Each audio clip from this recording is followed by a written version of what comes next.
कार्यक्रम में अपना कीमती समय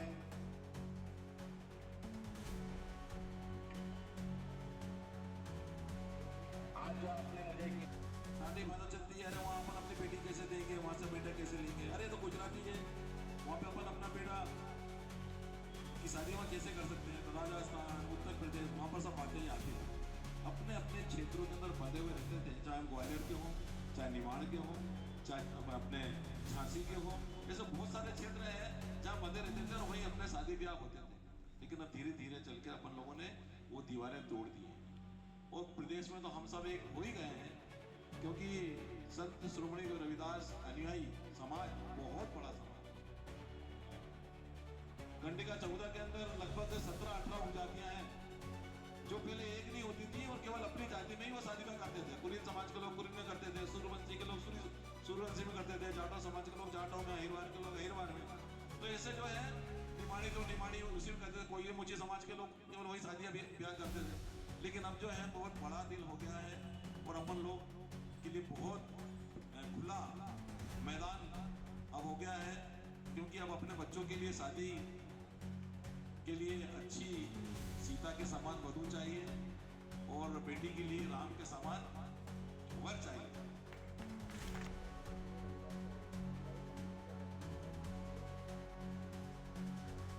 वास्तव में श्री गुरु रविदास न्याय समिति के 3 वर्ष पूर्ण होने पर पुनः चुनाव की प्रक्रिया संपन्न की गई। इसका संकलन हमारे हाईकोर्ट के एडवोकेट श्री संतोष द्वारा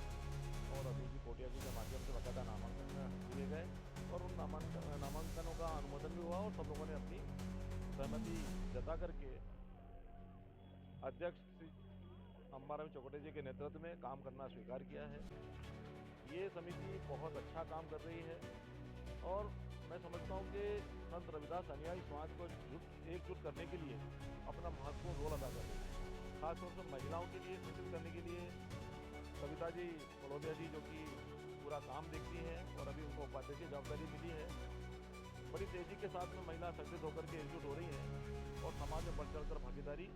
में ले रही हैं। ये संत रविदास अनुयायी समाज में कई उपजातियाँ हैं, कई भाषाएं हैं,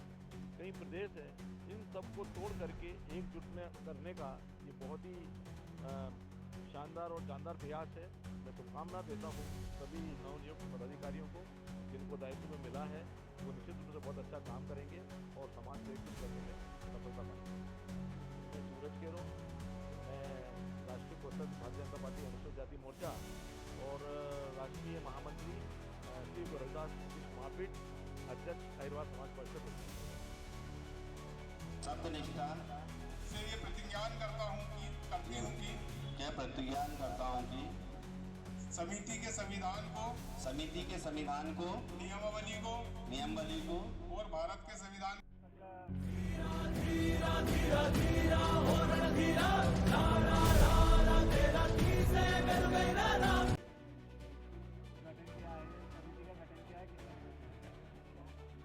आज गुरु रविदास अनुयायी समिति के पुराने कार्यकाल के 3 वर्ष पूर्ण होने के तत्पश्चात समाज जन की ओर से उन सभी के सामने मुझे अध्यक्ष पद के लिए चुना गया है और हमारे साथ में जो चुनाव के जो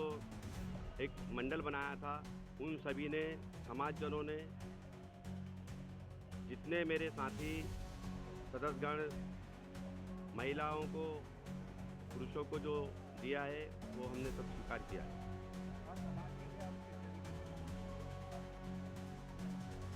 हम जो गुरु रविदास अनुयायी समिति प्रतिवर्ष कल समारोह निकालती है, जो गतिविधि के रूप में हमारी एक ये है, परिचय सम्मेलन है, हमारे आदरणीय केरो साहब के माध्यम से हम वो भी करते हैं और द्वारकापुरी क्षेत्र के अंदर हमारे समाज के लिए सबसे पहले प्रथम एक हमें कार्यालय खोलने की आवश्यकता है, जिसके लिए समाज की एक मांग है कि हमें एक स्थान तय हो जिस पर हम आकर हम कम से कम अपने एक सही एक स्थान पे आके कोई भी काम हो तो वहाँ से संचालित हो, तो किसी को आने जाने में कोई आपत्ति नहीं हो हमें, क्योंकि स्थान बार बार हमें चेंज करना होता। तो सर्वप्रथम हमने एक साथियों से और सबसे एक निवेदन किया है कि हम इसको जल्दी से जल्दी समाज की मांग को पूरी करेंगे। इसके अंदर करीब 140 सदस्य के आसपास है अभी हमारे पास में। मैं अंबाराम चकोटिया, गुरु रविदास अनुयायी समिति अध्यक्ष। सर, आज नवनिर्वाचित समिति गठित हुई है, आप किस तरीके से शुभकामना करते हैं? गुरु रविदास अनुयायी समिति विगत 2012 से द्वारकापुरी क्षेत्र में काम कर रही है और समिति का सबसे अहम जो उद्देश्य है वो यही है कि गुरु रविदास के जितने भी अनुयायी हैं उनको सभी को एक जाजम पे ला करके बिठाना और उनकी मध्य जो आपसी तालमेल है उसको बनाए रख करके समाज उत्थान के लिए कार्य करना। उसी कड़ी में समिति का जो कार्यकाल है 3 वर्ष का होता है, तो हर 3 वर्ष में समिति के द्वारा एक निर्वाचन की प्रक्रिया पूरी की जाती है, जो कि नियमानुसार सोसाइटी रजिस्ट्रेशन अधिनियम के अंदर बहुत आवश्यक कार्रवाई है। उसी को आज पूर्ण किया है और समिति ने आज पूरी प्रक्रिया समाजजनों के बीच, समाज के वरिष्ठ मार्गदर्शकों के बीच और पूरी समाज की महिला मंडली के बीच में जाकर के ये पूरी की है, जिसमें नई कार्यकारिणी का गठन हुआ है। और नई कार्यकारिणी में माननीय अध्यक्ष महोदय अंबाराम जी चकोटिया के नेतृत्व में ये कार्यकारिणी का गठन किया गया है। मैं एडवोकेट संतोष खुआरे, गुरु रविदास अनुयायी समिति, द्वारकापुरी इंदौर।